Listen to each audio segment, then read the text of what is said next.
Morning, children.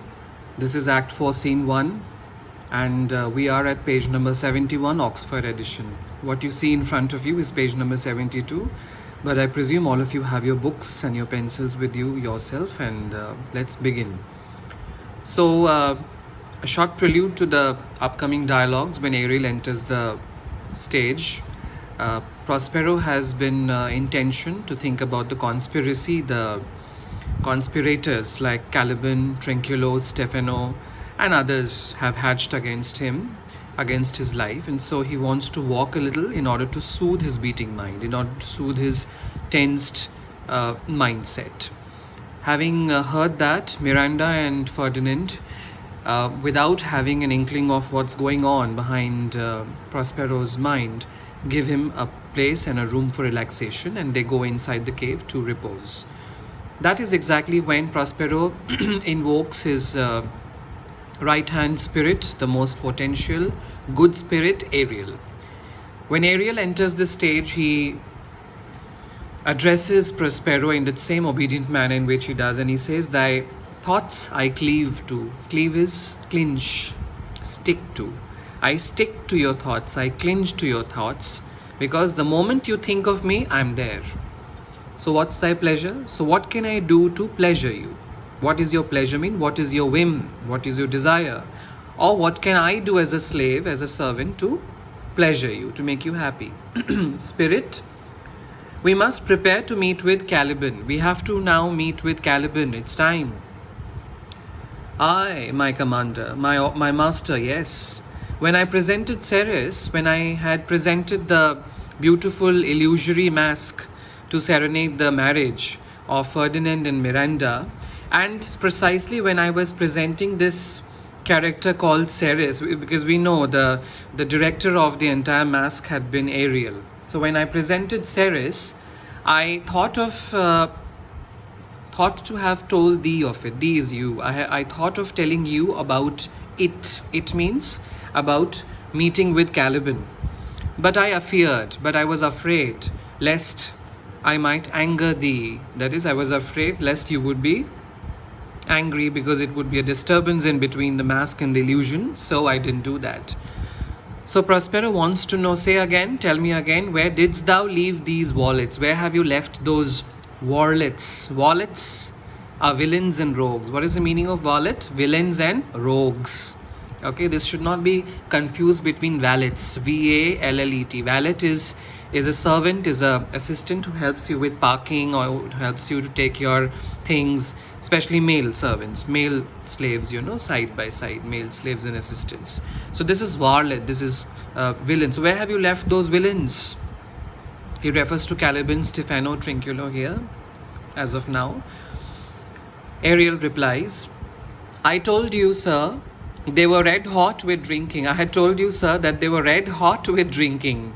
They were completely tipsy with drinking. They were drunk up till the brim.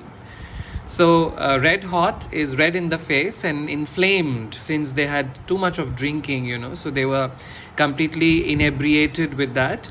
So they were completely tipsy and uncontrolled with drinking. That's the meaning of the line. So fun of valor. Fun here means full actually. So full of valor. They were so full of power. Usually you must have seen people who are drunk and over drunk rather. They behave not only preposterously, that is weird, but they also try to behave as if they're the most powerful people in the world, So they can even shake the entire Mount Kailash or Mount Everest if need be. So that's how the condition of the mind is. So here also he says they were so full of valor. Valor is power, bravery, that they were smarting they smart the air. Smart is, these are funny lines, you can laugh at them. Smart means to scold. They were scolding the air. They had been fighting with the air around for what?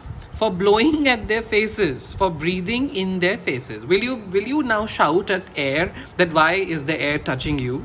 Now that is completely weird and crazy, isn't it? So that's exactly how Caliban, Stefano and Trinculo had been behaving.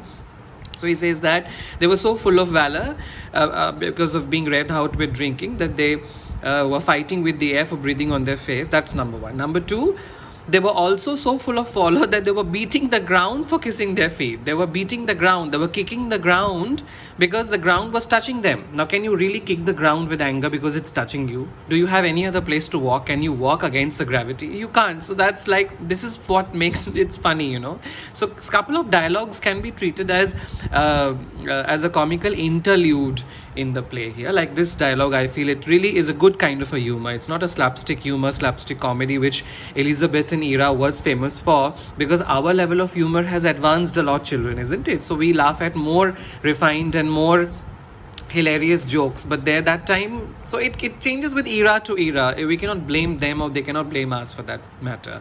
So I find this is a good humor. So they were beating the ground for kissing of their feet and yet always bending towards their project. And they were always bending towards the project. But with all of it also, they did not forget their project, their planning. They were yet bending, always remembering their project. That is the time when I beat my tabor. Tabor is a musical instrument which is used in the battlefields.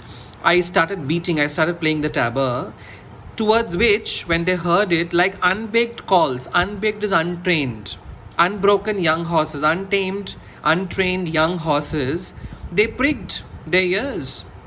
They pricked their ears. They had their ears absolutely standing erect in order to absorb the noise from wherever it was coming. And I was playing the tabor as they smelt the music, as if they were smelling music. That's how exactly animals behave. They can smell and they can hear, isn't it? So they get very attentive if they hear something, some kind of a music or some kind of a noise. They get very attentive, like you must have seen it at Animal Planet and Discovery Channel, how the deers and the impalas, they get so attentive and they get so curious and absolutely alert when they hear of tiger or the lion around. So that's how exactly was the matter with them. So we'll stop till here, children. Revise well and see you tomorrow.